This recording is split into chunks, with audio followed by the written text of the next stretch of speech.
Bank of India ने आज अपने क्वार्टर वन के रिजल्ट डिक्लेयर किए हैं। चलिए मिलकर देखते हैं कैसे रहे उनके रिजल्ट। स्टैंड अलोन और कंसोलिडेटेड दोनों रिजल्ट उन्होंने एक ही शीट में दिए हैं। हम डिस्कस करेंगे कंसोलिडेटेड शीट के बारे में जो हमें यहाँ पे दिखाई दे रही है, जो जिसे हमने ब्लू कलर में हाईलाइट किया है। मित्रों, पहले इनकम फ्रंट पे बात करेंगे। इनकम फ्रंट पे उनकी इनकम में जैसा कि एक्सपेक्टेड था थोड़ी सी गिरावट आई है। 12,022 करोड़ की उनकी इनकम रही है क्वार्टर वन की, जो पिछले क्वार्टर में 12,293 था। तो यहाँ पे हम देख पा रहे हैं कि उनकी इनकम में करीब करीब 270 की गिरावट आई है। और ये एक्सपेक्टेड भी था कोरोना के चलते, जहाँ पे कस्टमर्स का जो जो फुटफॉल्स है वो ब्रांचेस में काफ़ी हद तक कम हो गया था। लोगों ने बैंक में जाना काफ़ी हद तक कम कर दिया था। हालांकि उन्होंने एक्सपेंस फ्रंट पे अच्छा काम किया है, और जो उन्होंने पिछले क्वार्टर में जो एक्सपेंस थे 9,623 उसको घटा के 9,165 करोड़ पे ले आए हैं, जो कि एक सब्सटेंशियल रिडक्शन है उनके एक्सपेंस के अंदर। उन्होंने अदर एक्सपेंसेस काफ़ी घटाए हैं, उन्होंने एम्प्लॉय कॉस्ट भी अच्छी खासी घटाई है। यही कारण रहा कि उनके एक्सपेंस कम आए हैं। यही कारण रहा कि उनके जो ऑपरेटिंग प्रॉफिट है वो 2857 करोड़ रहा, जो कि बहुत ही अच्छा फिगर है। कोरोना के बावजूद भी पिछले क्वार्टर में ये 2,670 करोड़ था। तो यहाँ पे अच्छी खासी इंप्रूवमेंट देखने को मिल रही है। एक और अच्छी खबर यहाँ पे आ रही है प्रोविजन फ्रंट पे, जहाँ पे उन्होंने 1515 करोड़ के प्रोविजन रिपोर्ट किए हैं, इस क्वार्टर के अंदर लिए हैं प्रोविजन।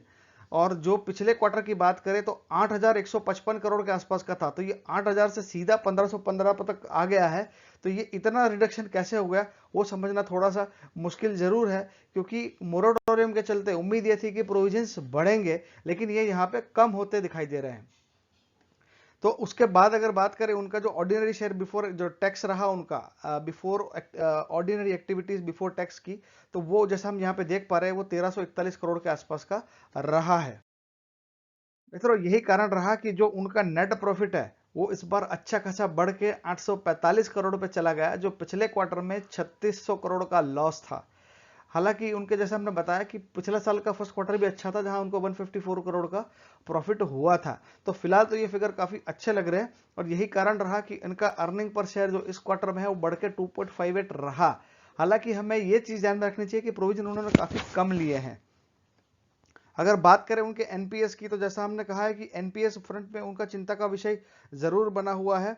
उन्होंने अपने जो ग्रॉस एनपीए डिक्लेयर किए हैं वो 13.86 से 13.86, और नेट जो एनपीए है वो 3.57 है।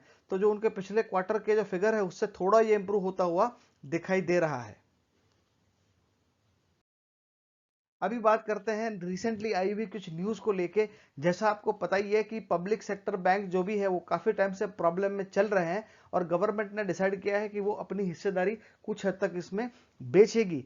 नीति आयोग, जो कि गवर्नमेंट की ही एक बॉडी है, तो उसने रिकमेंड किया है कि प्राइवेटाइजेशन 3 पब्लिक सेक्टर बैंक का किया जाएगा। हालांकि इसके अंदर बैंक ऑफ इंडिया नहीं है, इसमें पंजाब एंड सिंध बैंक है, यूको बैंक है और बैंक ऑफ महाराष्ट्र है।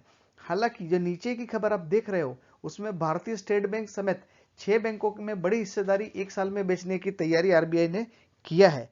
क्या ये बैंक ऑफ इंडिया उसमें है, वो आगे की स्लाइड में हम देखेंगे।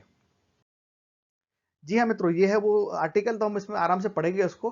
तो केंद्र की मोदी सरकार अगले एक साल में देश के 6 बड़े बैंकों में अपनी हिस्सेदारी को 51% तक लाने की तैयारी में है। अभी इनकी हिस्सेदारी 51 से ज्यादा है, ये कह रहे हैं कि वो कम करने की फिराक में है।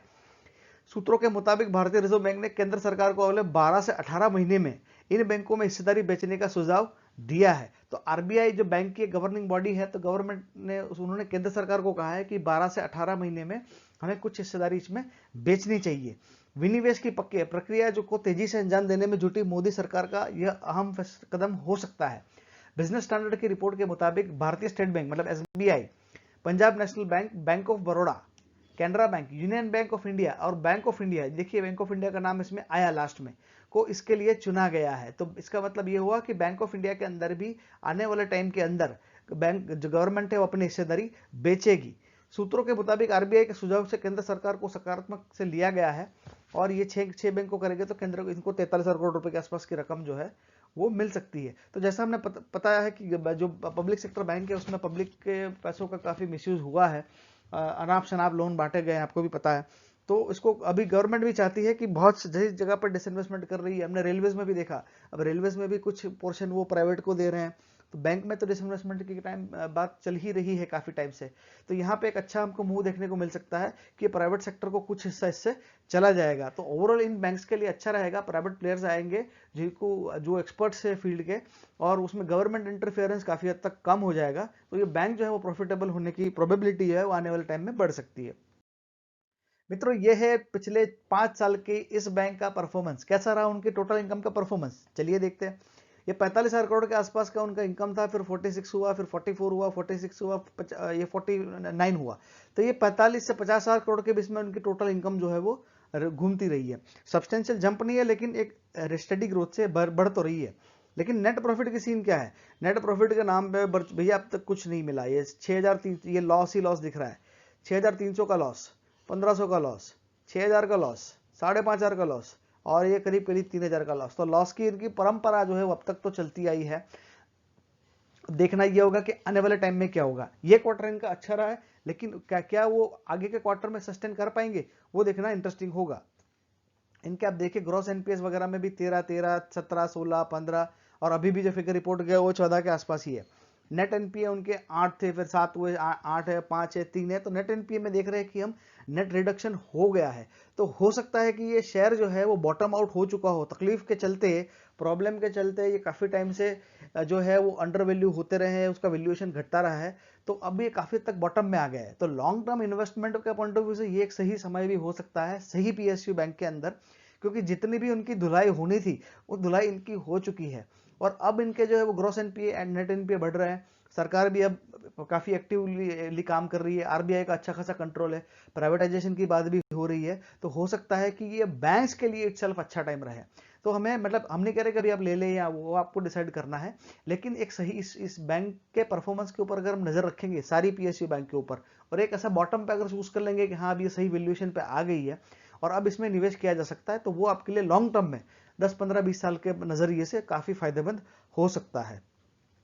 और हम इसलिए भी कह रहे हैं क्योंकि अब ये चार्ट देखिए, ये चार्ट अगर हम देखेंगे तो आज से 23 साल पहले 71 रुपए का होता था, और अब ये 48 रुपीज के आसपास चला गया है। तो अगर आपने इसमें पैसे डाले होते 1997 में, तो 23 साल बाद आपका पैसा जो है वो काफी हद तक घट गया होता।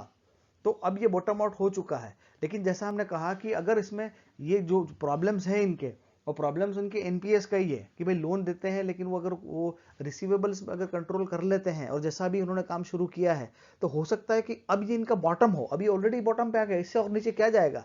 हो सकता है कि 5, 10, 15, 20 रुपए और नीचे चला जाए, लेकिन फिर वहां से इनकी जर्नी है ऊपर की तरफ ही रहेगी। हालांकि इनका इंडिपेंडेंट एग्जिस्टेंस रहेगा कि नहीं रहेगा वो भी एक डाउटफुल है, क्योंकि इनके मर्जर की भी बात हो रही है।